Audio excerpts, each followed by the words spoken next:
We're one day away from the election and over 3 million people have dropped off their ballots in Oregon. And some of those 3 million people have voted for Secretary of State. We'll break down that race coming up in just a second. And this morning, we're waking up with some showers. We'll talk more about what we can expect heading through the rest of our day coming up. Watching out for you. This is NewsWatch 12 this morning.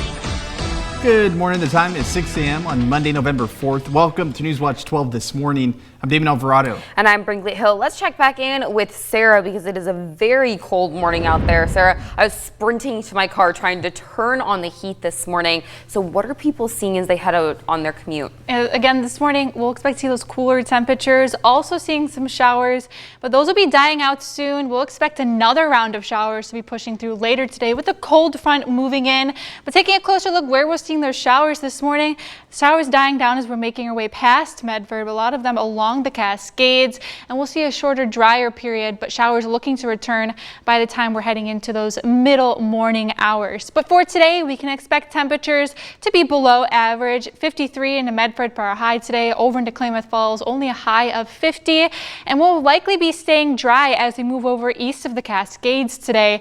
But again, we can expect to see those showers. They will be staying west of the Cascades. Greater chances as we move closer to the coast, and it's not going to be bringing much, only seeing maybe possibly a tenth of an inch as we're making our way over into Medford if we're lucky. Well, we'll talk more about what we can expect heading into the next few days coming up in our next forecast.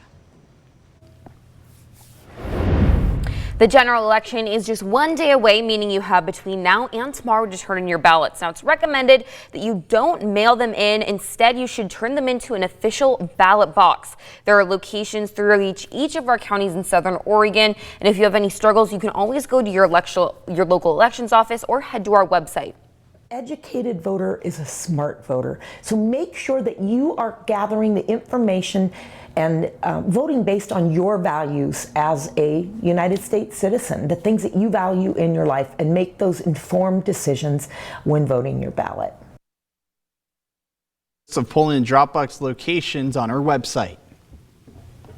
And one of the races that you can follow on our website is the Secretary of State's race. Join us live to take a look at some important issues facing the office is NewsWatch 12's Luke Doughton. Luke, good morning. Damian Brinkley, good morning. Damian, you were able to talk with Dennis Linthicum. I was able to talk to Tobias Reed about some important issues facing the winner of this Secretary of State race. One of those important issues is election integrity.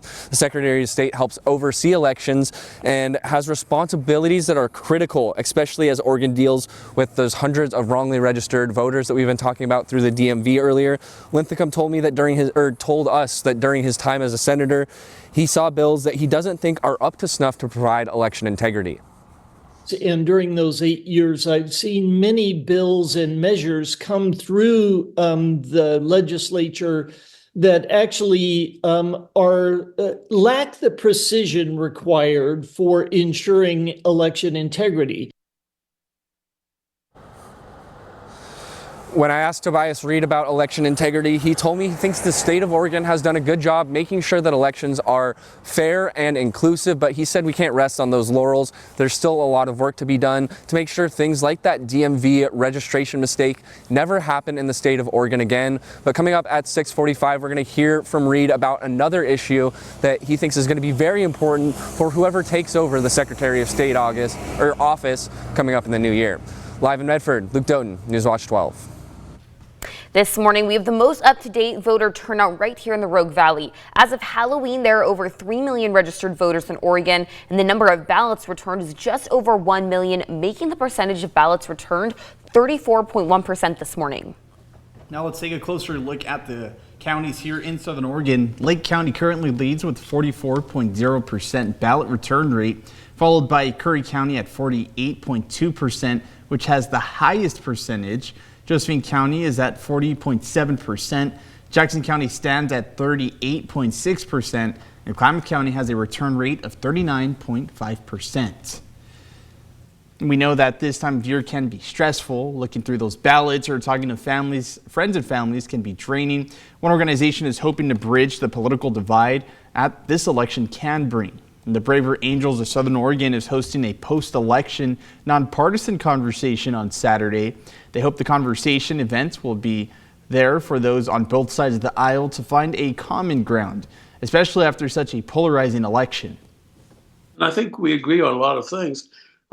We don't agree sometimes on personalities, and we don't always agree on the best way forward on a lot of things. But we need to spend some time finding common ground as well.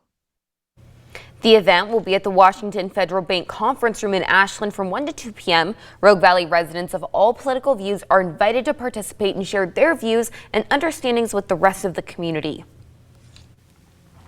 If you can't make that event, another event will take place in Ashland on the 12th. Building Post-Election Common Ground is an event focused on building a common ground of knowledge and understanding. The event will be Tuesday, November 12th from 6:30 to 8 p.m. at the Oregon Shakespeare Festival, Carpenter Hall.